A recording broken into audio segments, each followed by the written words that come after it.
Welcome to the first ever Deck Tech on the channel. I've recorded this intro like 20 times because I kept saying tech wrong. Um, but this episode is brought to you by Tyler, the one and only on the channel. And a while back, I dropped a poll asking if you guys want a deck tech on a deck I've already played on the channel or one that has not yet seen the light of day from my archives. So the four viewers who voted for one that has yet to be seen, it's your lucky day because you're getting a glimpse at perfection. Aragorn the Uniter, my favorite deck. Don't play it as much anymore because I played it to high hell. Honestly, every time I come back, I have a great time. And I'll tell you all a little bit more about it. Welcome. You can see me now. And today we're going to be talking about Aragorn the Uniter. So he costs a red, white, green, and a blue. And whenever you cast a spell, it has a cast trigger based on what color pip that spell was. For white, it makes a 1/1 human soldier token. For blue, you scry 2. For red, you burn somebody in the face for 3. And if it's a green spell, you pump something, any creature on the board, doesn't have to be your own, by +4/+4. So, this deck has a whole lot of things. It takes a little bit from the red, the green, the white, and the blue, and it all just smushes it into one. I've seen a lot of these decks where they really just take it hard into one direction, doing like a mono green cantrip and trying to just ice people out as soon as possible, or like a Boros type burn thing. All things are cool. I once tried to make this like a vehicle deck. Vehicles are not my thing. I hate them. But so this deck really just taking a look at all these different cast triggers, trying to get as much value out of them as possible, and really just playing those high intensive like color pips. So things like the charms or like a Maelstrom Wanderer where you're just trying to cast, and in the end, just trying to play your entire deck in one turn. So you could say it's a storm deck. A human Convoke storm deck is what I've made for you guys today. I'm going to be popping up everywhere. You're not going to know where I'm going to go next. But the pros and the cons. So, we'll start with the pros. Everyone wants the pros first. He's versatile. So like I said, you're pulling from all angles of all the different decks. So there's going to be some burn stuff where you're going to focus on making tokens and slamming them onto the battlefield to burn out. You're going to be focused on pump stuff. So putting the green triggers into like a Cold-Eyed Selkie or a Rip Spawn Hunter for huge value. It's sticky. There's a lot of cards, Heroic Intervention, Dawn's Truce, that are just going to keep that board going. Your opponents are going to cry every single time you thwart their plans. There's quite a few cards that will just keep your board nice and safe. I'm starting. It's a slow process, but taking some of those game changers out and putting more synergistic cards in, so it has a lot of synergy, and it is a value train. So you need to get it running, but once it is running, you just can't stop it. Typically, my decks, it's like you have 4 things on the board, and then next turn, everyone's dead. So things like Annie joins up. Is going to double those triggers, going to speed everything up immensely. But we'll talk into those. I call it the Pyramid of Power. We're going to be talking about that pyramid on the next slide, I think. I'm going to go over all the little pieces that you need to really get that engine going. But the things we hate board wipes. All my decks are creature based typically, so I hate board wipes to begin with, but this deck especially hates them. We're not running like any recursion except for Balagid Recovery whatsoever.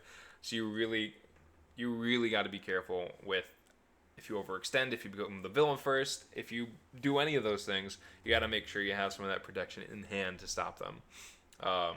Stop like target removal of Aragorn or a board wipe. Because you really do need Aragorn for some of these wins. If you have the pieces on board that really want you to be doing those cast triggers, you're going to need Aragorn, and you're going to need to keep him alive for turns. You can win other ways. It's not as easy, but you want to keep Aragorn alive. He does have on the lower end of draw, but the draw you do have is really good once you have that engine up. So you just got to make sure your board stays consistent and protected. and you really got to know what you can lose and what you can't. And finally, it is color pip intensive. It's a 4-color deck. Who cares about what color you're casting? So you're gonna need a really good mana base. A lot of the Triomes, a lot of the Surveil lands, the Shocks, the Verges too. More expensive. Lands do come in tapped. Not the best, but I'm not here to talk about lands. I'm here to talk about fun cards to kill your friends with. Boom! I'm bigger. This is the Pyramid of Power. So we really want to keep all 3 ends of that pyramid, all 3 points, up and going at all times. All right. Aragorn, he's the number 1. He's the king. He sits atop the pyramid. He's the pharaoh. The other 2 are going to be funneling up. It's not a pyramid scheme. Funneling up into Aragorn. So the bottom left, Falaji Wayfarer. This represents the tap your creatures to make mana. Falaji Wayfarer is the best example in the deck because Convoke, your creatures don't need haste for. So if you're looking to really do it with one of the other cards, like Inga and Essica, which also draws you cards, Gatilda Dawnheart Prime, those 2, those you're going to need something like a Rhythm of the Wild or a Temur Ascendancy for. Also Maelstrom Wanderer, those are like the 3 haste enablers in the deck. There's also Dazzling Theater, which is great because it's also another Convoker, but if you unlock it, it untaps all your stuff at your end step. So you can then hold up mana for interaction on your opponent's turns, which is great because I love flooding my board and then leaving myself completely open, which is bad. We do not want to be doing that. And then the other pillar are your body makers, your token makers, which Aragorn does. He does pull from a little bit with those white spell cast.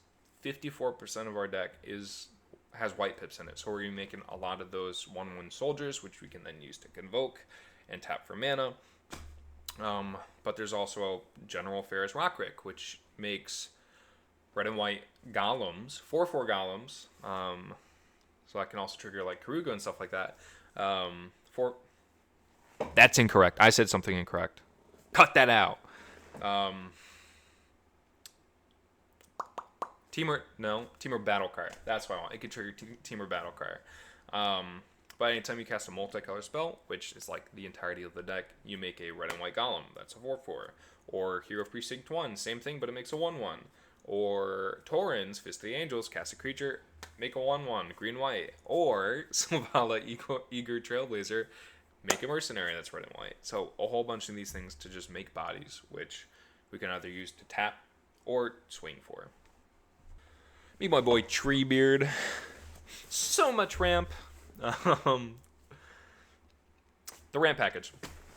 We got our basic land ramps. So Skystruck Claim, 3 visits, Nature's Lore, regular sorceries that just get us forest. So we could do Triomes, Surveillance, Shocks, whatever we need at the moment. There's also some other ones that kind of go into there that get better if Aragorn's out, which are like Planar Genesis and Growth Spiral. So you'll scry first before actually doing the cast, which will pretty much guarantee you a land. Other cards like Karametra, anytime you cast a creature,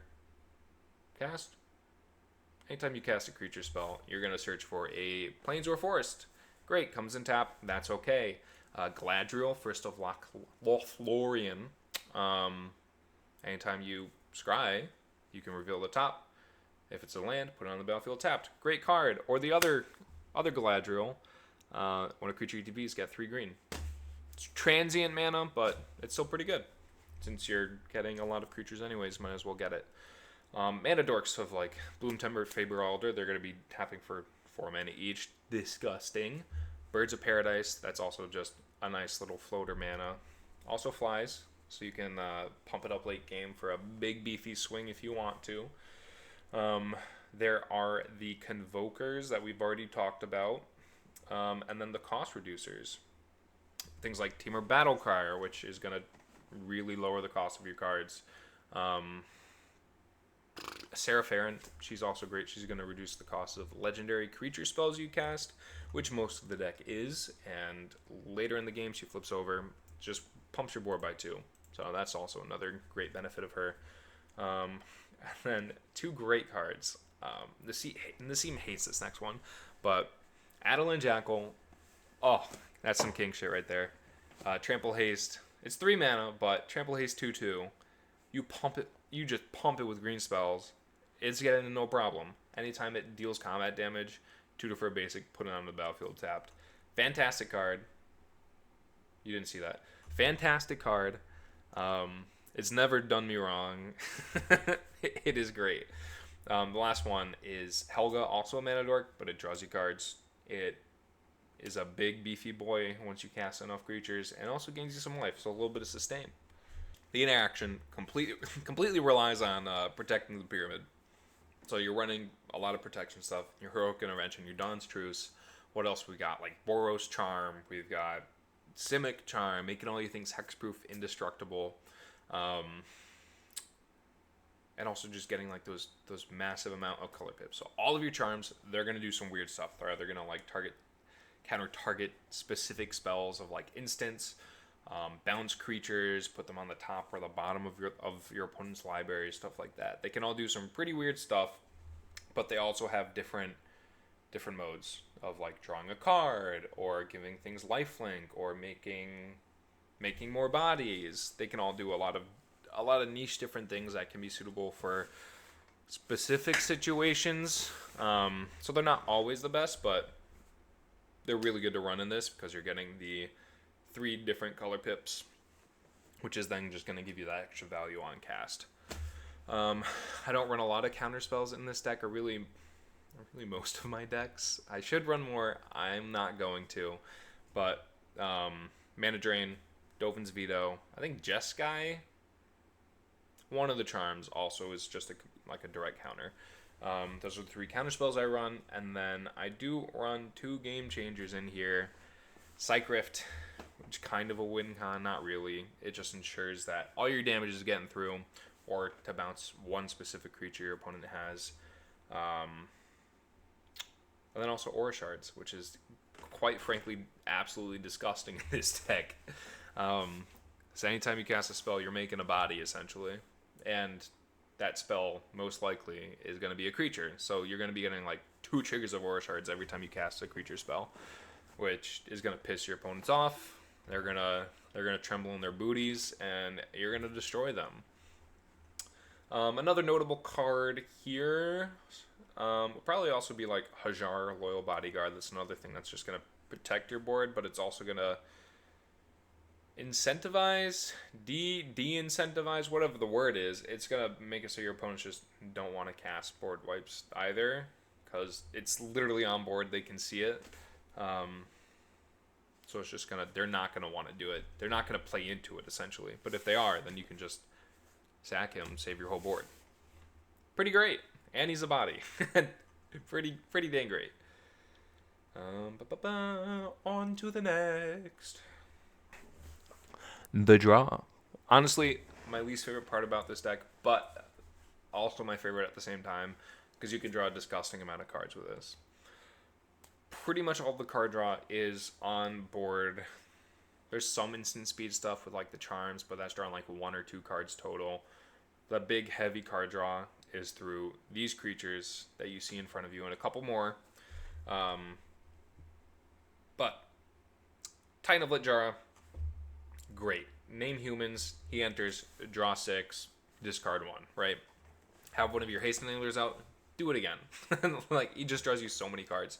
I slotted this in instead of Kindred Discovery because there are a few times where I really cut it close. I could have just decked myself since it's not a May ability. So I don't really like that piece. I run this instead, even though it is 1 more mana. But what you gonna do? It's better. Rip, Spawn Hunter, and Cold-Eyed Selkie kind of going in the same camp where you're gonna want to pump the ever-living hell out of them. Make sure Rip survives. The survival ability, make sure he survives until after combat. So you look at like 10 cards, and then you get to keep probably 3 or 4 from amongst them. Cold-Eyed Selkie, somebody's running islands. I'm looking at you, Nassim and Peyton. So they just get in for free and draws you 13 cards when pumped from Aragorn. Karuga, also most things in this deck that are permanents are 3 CMC or more. You're just going to be drawing 5 or 6 on ETB, and you get to scry 2 first. So it's great for card selection. And then I recently put Matoya in for Ristic Study, because I'm shifting the way I build decks a little bit to be more an active playstyle. So taking things like Smothering Tithe, Ristic Study, Esper Sentinel, getting those out of there, and putting things that rely on my actions to trigger. So anytime I cast a blue, I'm drawing a card too. Pretty great stuff. There's some other pieces of card draw that are also notable that didn't make it on this section, but things like Hugs. Hugs is the one. It's not card draw, but it's card advantage. Late in the game, dump a whole bunch of mana into it, get 10 cards available to play until end of your next turn. And then also he has Trample, so you can pump him up with green for later on too. Fantastic. Kutsil, if you have your other things pumped up, swing, draw cards. And it protects the turn that you win, because it's kind of a Grand Abolishur effect. Pretty great cards in this section. Even though they're few and far between, they do work. They do some dirty work in the deck, and I am here for it. You guys like this picture? I'm dominating them. But to put it all together, the way you win, you get that Pyramid of Power out, right? You're getting so many creatures on it. You're tapping them for mana. You're drawing cards. You're burning through your entire deck. And these are the finishers. So cards like Annie Joins Up, Sean, Father of Sins, and also Roaming Throne, they're going to double those Aragorn triggers. So anytime you cast a red spell, you're now burning somebody for 6, or making 2 creatures. And like with Annie Joins Up, you're also triggering all your other legendary creatures too. So like, let's randomly pick one. Jeru and Hazaret. You're going to get 2 free creatures anytime you swing. What's another good one? Let's see. Tishana, Voice of Thunder, 8 ETBs, draw 20 cards. And it also then helps your, let's say, Journal Ferris triggers, you're going to get double. Your Selvala triggers, you're going to get double. So it really just speeds up. And once that comes out, any of those, it's kind of game. It really is. Same with Jetmir.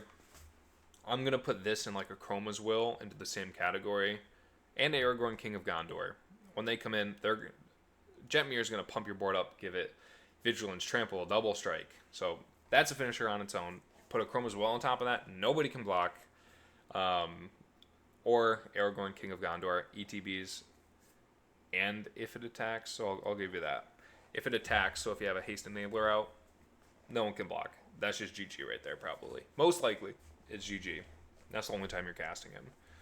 And then War Leader's Call. That's also another way to kind of finish them off by casting your entire deck. Like I said, over half of the deck is white. So anytime you cast a white spell, something ETBs, burn for 1. Do it 10 more times with one of the double triggers out. That's just it. That's game. But yeah, these are all... These right here, around my cursor. Live reactions. Not taken from other videos, I swear. Live reactions of how my friends feel when I play Aragorn. And this is how your friends can feel too. If you start playing it. The deck list will be down in the description. Leave a like, a comment, subscribe if you will. If you enjoyed the video. And let me know what deck you want me to do next. It can be something that I've played on the channel. You can ask me for something new from my archive, or even suggest a deck that you want me to make. Okay. Thanks for watching. Like and subscribe.